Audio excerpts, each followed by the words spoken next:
Hello everyone, I welcome all of you to the third part of the poem, Keeping Quiet.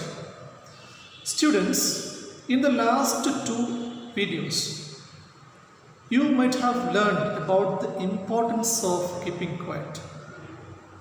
But really, what is the meaning of keeping quiet? Actually, whenever we are quiet or silent, what happens in us? Peace. We become peaceful. We become tenseless. Children, according to the poet, in order to live a quality life, I repeat, in order to live a quality life which is full of happiness, peace and satisfaction, we must develop a habit of thinking deeply, and this can be achieved through self-examination. That is the exact need of self-introspection and also keeping quiet. I hope you understood. Dear students, I hereby welcome all of you to the third part of the explanation of the poem, Keeping Quiet, with its third stanza. We have already completed the two stanzas. Now I welcome you all to the third stanza of the poem, Keeping Quiet. Those who prepare green wars with gas, wars with fire, victory with no survivors, would put on clean clothes and walk about with their brothers in the shade doing nothing. What I want should not be confused with total inactivity. Life is what is it all about, or life is what it is about. I want no truck with death. Children, those who prepare green wars, who are preparing green wars, and what is green war? I take your attention towards a few unfamiliar words and meanings. Green wars means wars against environment. What is the war now happening between human beings and environment? A word will make you understand that. Deforestation, avoiding, destructing the wild plants. Wars with gas, that is another use of poisonous gases in the war. We use bombs, destructive elements in the war. Wars with fire, use of firearms, bombs, etc. caused by fire. These are some of the works that are done by human beings which are destructing the entire world. So when everybody is keeping quiet, these activities also will be stopped. Victory means conquest. Survivors means who are left alive. In the shade means under the shade.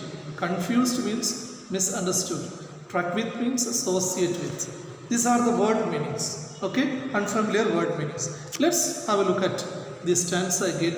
Those who prepare green wars with gas, or wars with gas, with fire, victory with no survivors, would put on clean clothes and walk about with their brothers in the shade doing nothing.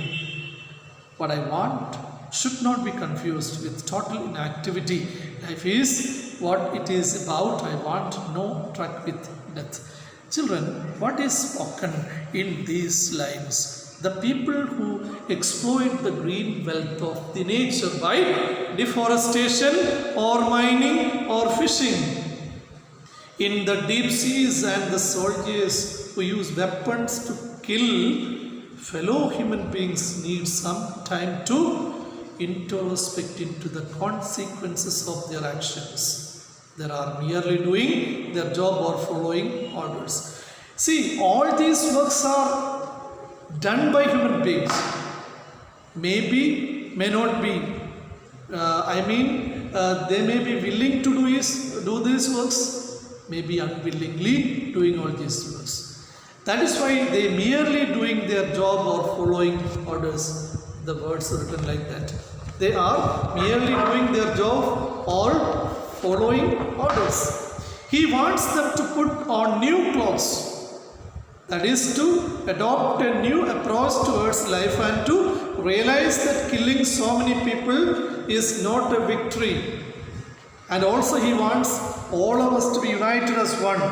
Consider our enemy to be our brothers. And this is the reason why in these lines written that would put on clean clothes and walk about with their brothers in shade doing nothing. So when everybody is in silent and speaking in one language of silence, definitely everybody will be united. There will be a togetherness, and definitely that time will be the time where or when everybody in the world means the people of different culture, different civilizations, different traditions, etc.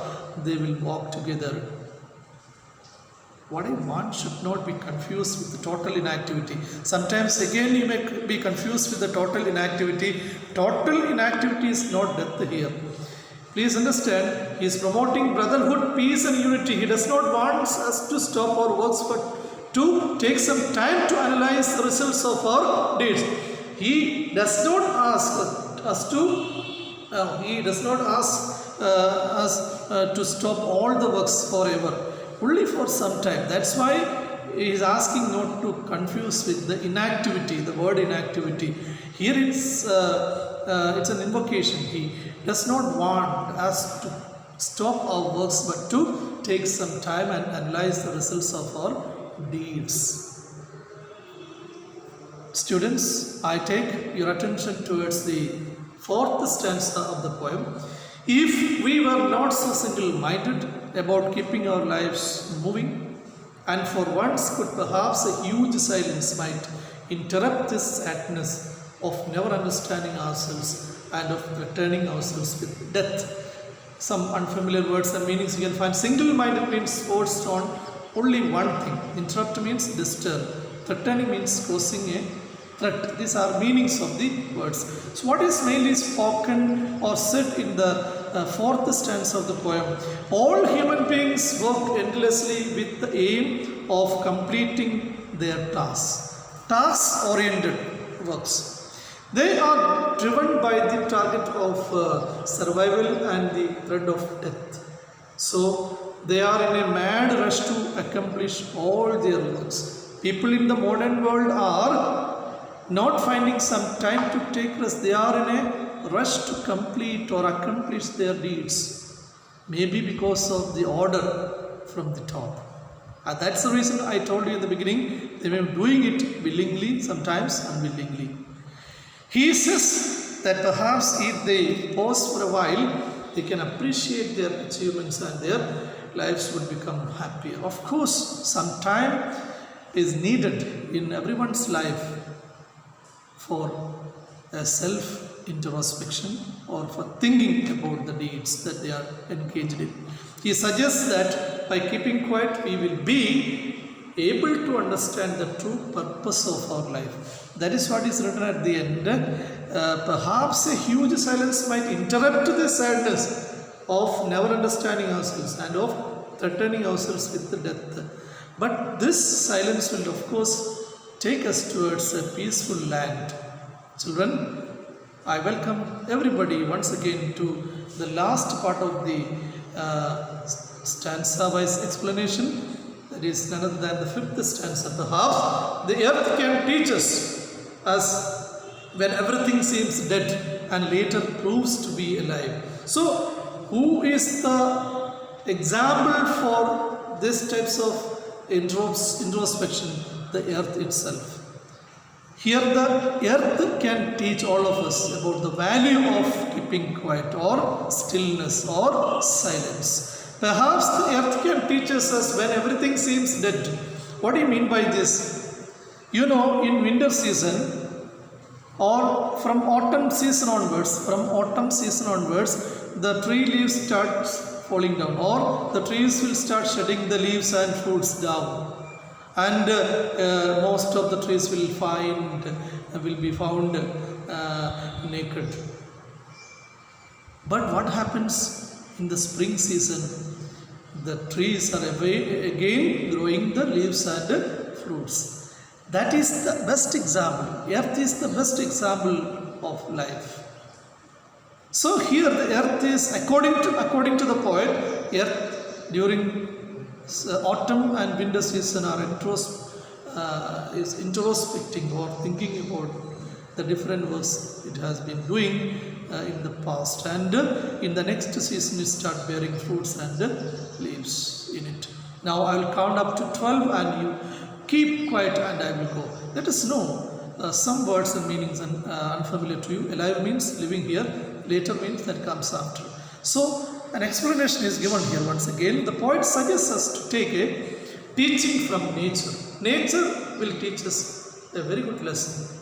As the earth undergoes changes in winter, everything freezes, becomes lifeless, but after some time, the season changes again and everything comes back to life. So once we stop our work, we will not lose anything. We will gain many things. What makes us gain different new things in the next future?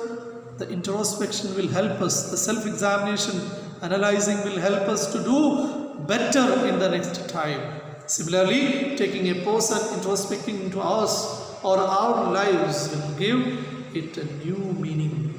We will be able to understand the purpose of our life. It will be like a rebirth of this world. Definitely, this is the moral I want to tell you about this poem. Here the poet is asking all of us to keep quiet, to have a togetherness. At the same time, this will of course bring a new birth to every human being. Or in other words, it will be like a rebirth of the soul.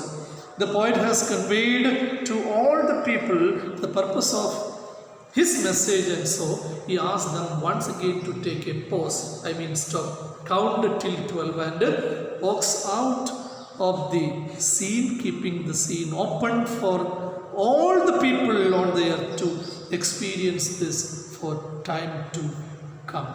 Dear students, that is the end of the explanation of the different stanzas of the poem, Keeping Quiet.